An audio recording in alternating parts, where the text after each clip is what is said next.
ماہ شعبان کی آخری تاریخ تھی۔ ریحان کی امی جان نے رمضان المبارک اور عید الفطر کی تیاری مکمل کر لی تھی۔ انہوں نے ریحان کے لیے 3 اور اس کے ابو جان کے لیے 2 جوڑے سلوا لیے تھے۔ شعبان کے شروع میں خریداری کی اور درزی کو سلائی کے لیے کپڑے دے دیے۔ یوں سارے کام آسانی سے ہو گئے۔ ریحان کی عمر 11 سال تھی۔ عقل مند لوگ وہی ہوتے ہیں جو وقت سے پہلے کام کرتے ہیں۔ ریحان کی امی کا کہنا تھا، جنہوں نے شعبان میں ہی سارے کام مکمل کر لیے تھے۔ انہوں نے مختلف لوگوں کو عید کے تحائف دینے کے لیے 20 جوڑے خرید لیے تھے۔ شام کے وقت چوکیدار کو جوڑا ملا تو وہ بہت خوش ہوا۔ گھر میں کام کرنے والی ماسی نے جوڑا لے کر خوب دعائیں دی۔ دودھ والا جب جوڑا لے رہا تھا تو اپنے پسندیدہ رنگ کو دیکھ کر پھولا نہیں سما رہا تھا۔ 2-3 دن میں سارے جوڑے تقسیم ہو گئے تھے۔ امی جان نے کچی آبادی کی ایک بیوہ اور اس کے بچوں کو خصوصی طور پر کپڑے سلائی کرا کر دیے تھے۔ ریحان اپنے ابو جان کے ساتھ مسجد گلزار میں 5 وقت کی نماز ادا کرنے بھی جاتا تھا۔ مسجد کے امام، مؤذن اور 2 خدام کے لیے بھی امی جان نے سفید رنگ کے جوڑے خرید کر ریحان کے ہاتھوں مسجد میں پہنچا دیے تھے۔ وہ جمعہ کا دن تھا۔ نمازی تیزی سے مسجد میں داخل ہو رہے تھے۔ ایک شخص صدر دروازے سے مسجد میں داخل ہونے لگا تو ایک گارڈ نے اسے رکنے کا اشارہ کیا۔ نور محمد نے اپنی بندوق کندھے پر لٹکا رکھی تھی۔ مشکوک شخص کی گھبراہٹ سے نور محمد اسے دائیں طرف لے گیا۔ مشکوک شخص نے گہرے نیلے رنگ کے کپڑے پہن رکھے تھے۔ گارڈ نور محمد کے اشارے پر دوسرا گارڈ مسرور بھی اس کی طرف لپکا۔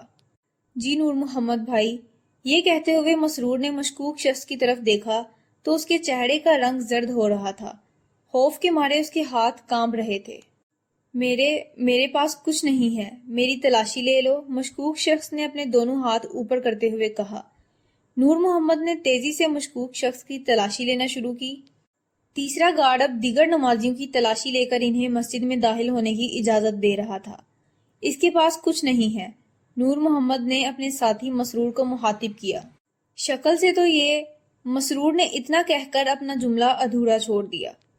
مشکوک تو یہ مجھے دکھائی دے رہا ہے، شناختی کارڈ دکھاؤ، نور محمد نے مشکوک شخص کو گھورتے ہوئے کہا۔ جی یہ ہے میرا شناختی کارڈ۔ مشکوک شخص نے جب اپنا شناختی کارڈ نور محمد کی طرف بڑھایا تو اس نے اس کا نام پڑھ کر خود کلامی کی۔ شوکت رضا۔ جی میرا نام شوکت رضا ہے، نہر کے قریب بستی میں میرا گھر ہے۔ شوکت رضا نے اتنا کہا تو نور محمد بولا، ٹھیک ہے تم اندر جا سکتے ہو۔ شوکت رضا ادھر ادھر کچھ دیکھتے ہوئے مسجد میں داخل ہو گیا۔ وہ پہلی بار مسجد گلزار میں داخل ہوا تھا۔ ایک اہم کام اس کے سپرد تھا۔ حکم کس کا تھا، وہ ایسا کیوں کروا رہا تھا، اسے اس کے بارے میں کچھ علم نہ تھا۔ اس کی تو 2 مہینے پہلے ایک ہوٹل میں چائے پیتے ہوئے اپنے ہم جماعت راجو سے ملاقات ہوئی تھی۔ نام تو اس کا ریاض تھا، مگر گھر اور گھر سے باہر سبھی اسے راجو کہتے تھے۔ اس نے قیمتی لباس پہن رکھا تھا۔ وہ کرسی پر بیٹھا ہی تھا کہ اس کی نظر شوکت رضا پر پڑی۔ وہ اپنی جگہ سے اٹھ کر دیوار کے ساتھ بیٹھے شوکت کی طرف بڑھا۔ تم غالباً شوکت ہو، شوکت رضا۔ ہاں میں شوکت رضا ہوں۔ اور تم راجو ہو، راجو۔ شوکت رضا نے راجو کو غور سے دیکھتے ہوئے کہا، ہاں میں راجو ہوں، اسکول کا سب سے شرارتی اور نالائق طالب علم، ریاض احمد عرف راجو۔ بہت وقت گزر گیا ہے، 20 سال ہو گئے ہمیں اسکول سے میٹرک کیے ہوئے۔ سناؤ کیا مصروفیات ہیں؟ راجو یہ کہتے ہوئے شوکت رضا کے برابر میں بیٹھ گیا۔ ایک کمپنی میں ملازم تھا، کمپنی دیوالیہ ہو گئی، اس لیے ملازمت ختم ہو گئی۔ اب کام کی تلاش میں ہوں۔ شوکت رضا نے بغیر تمہید کے ساری بات راجو کو بتا دی۔ اب ملازمت کی فکر مت کرو، سمجھ لو تمہیں ملازمت مل گئی ہے۔ راجو نے زور سے میز پر ہاتھ مارا تو ارد گرد بیٹھے ہوئے لوگوں نے اسے ناخوشگوار انداز میں گھورا۔ ملازمت کہاں کرنا ہوگی، کس نوعیت کا کام ہے؟ شوکت رضا کے سوال پر راجو نے سرگوشی کے انداز میں اسے سب کچھ بتا دیا۔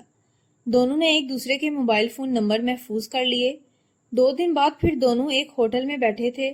راجو نے 20,000 روپے اسے دیتے ہوئے مسجد گلزار کا نام بتایا۔ تمہیں 1 ماہ تک اس مسجد میں باقاعدگی سے 5واں وقت نماز ادا کرنی ہوگی۔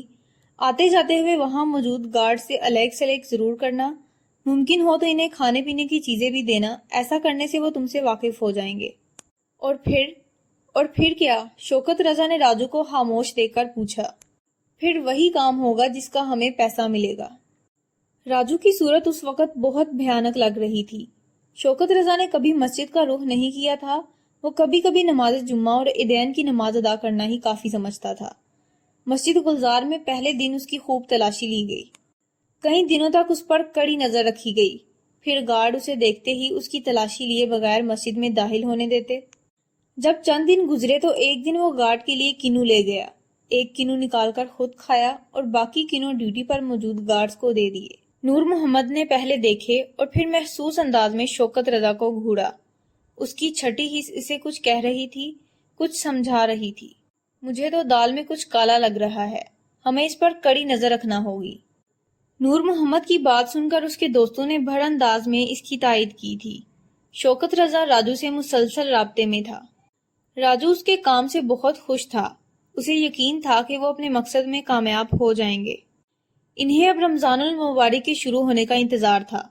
جب رمضان المبارک کا آغاز ہوا تو ریحان کے اسکول اور ابو جان کے دفتر کے اوقات تبدیل ہو گئے۔ ریحان 12 بجے اور ابو جان 2 بجے گھر آ جاتے تھے۔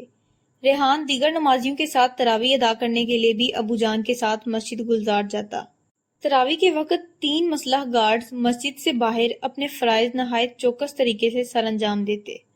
شوکت باقاعدگی سے نماز تراویح میں آتا، وہ آتے ہوئے گارڈز کے لیے ٹھنڈے پانی کی بوتلیں لے کر آتا۔ اب اسے امید ہو چلی تھی کہ عید پر 10 لاکھ روپے اس کی جیب میں ہوں گے۔ اب تو امام صاحب سے بھی اس کی واقفیت ہو گئی تھی۔ نماز تراویح ادا کرنے کے بعد وہ کچھ دیر کے لیے امام صاحب کے پاس بیٹھ جاتا تھا۔ راجو نے اسے 15 رمضان کے بعد کارروائی کرنے کا بتایا تھا۔ ایک رات وہ نماز تراویح پڑھنے کے لیے مسجد میں داخل ہونے لگا تو ریحان اپنے ابو جان کے ساتھ مسجد کے صدر دروازے پر کھڑا سیکیورٹی گارڈ سے باتیں کر رہا تھا۔ شوکت وہیں رک گیا۔ ریحان نے اس کے سامنے پلاسٹک کے خوبصورت لفافے میں بند سفید رنگ کے جوڑے گارڈز کی طرف بڑھائے۔ لفافے پر لکھا تھا عید کا تحفہ۔ گارڈز نے شکریہ ادا کر کے یہ محبت بھرا عید کا تحفہ قبول کر لیا۔ کچھ دیر بعد شوکت مسجد میں موجود تھا۔ نماز پڑھتے ہوئے بار بار اس کی آنکھوں کے سامنے ریحان کا گارڈز کو دیا عید کا تحفہ گردش کر رہا تھا۔ نماز پڑھتے ہوئے اس کی آنکھوں سے آنسو رواں ہو گئے تھے۔ اب وہ وقت ضائع کرنا نہیں چاہتا تھا۔ اس نے مسجد گلزار کے نمازیوں کو عید کا تحفہ دینے کا فیصلہ کر لیا تھا۔ نماز تراویح پڑھ کر اس نے مسجد سے نکلتے ہوئے تمام گارڈ سے ہاتھ ملایا۔ اب اس کا رخ قریبی پولیس اسٹیشن کی طرف تھا۔ وہاں اس نے سب کچھ انسپیکٹر وسیم کو بتا دیا تھا۔ انسپیکٹر وسیم نے اس کے جذبے کی قدر کرتے ہوئے اس کی تعریف کی اور اسے یقین دلایا کہ قانون کی مدد کرنے اور سچ بولنے پر اس کی بھرپور مدد کی جائے گی۔ رات گئے راجو پولیس کی گرفت میں تھا۔ راجو کی ٹھکائی ہوئی تو اس نے سب کچھ اگل دیا۔ پولیس حرکت میں آئی اور نمازیوں کو خون میں نہلانے کا ارادہ رکھنے والے گرفتار ہو گئے۔ شوکت بھی پولیس کی حراست میں تھا، اس لیے خصوصی طور پر اسے مسجد گلزار میں نماز عید ادا کرنے کی اجازت مل گئی۔ عید کے دن 400 نمازیوں کو دیکھ کر شوکت پھولا نہیں سما رہا تھا۔ اس نے بساط کے مطابق مسجد گلزار کے نمازیوں کو عید کا جو تحفہ دیا، اس تحفے کی وجہ سے نماز سکون و اطمینان سے نماز عید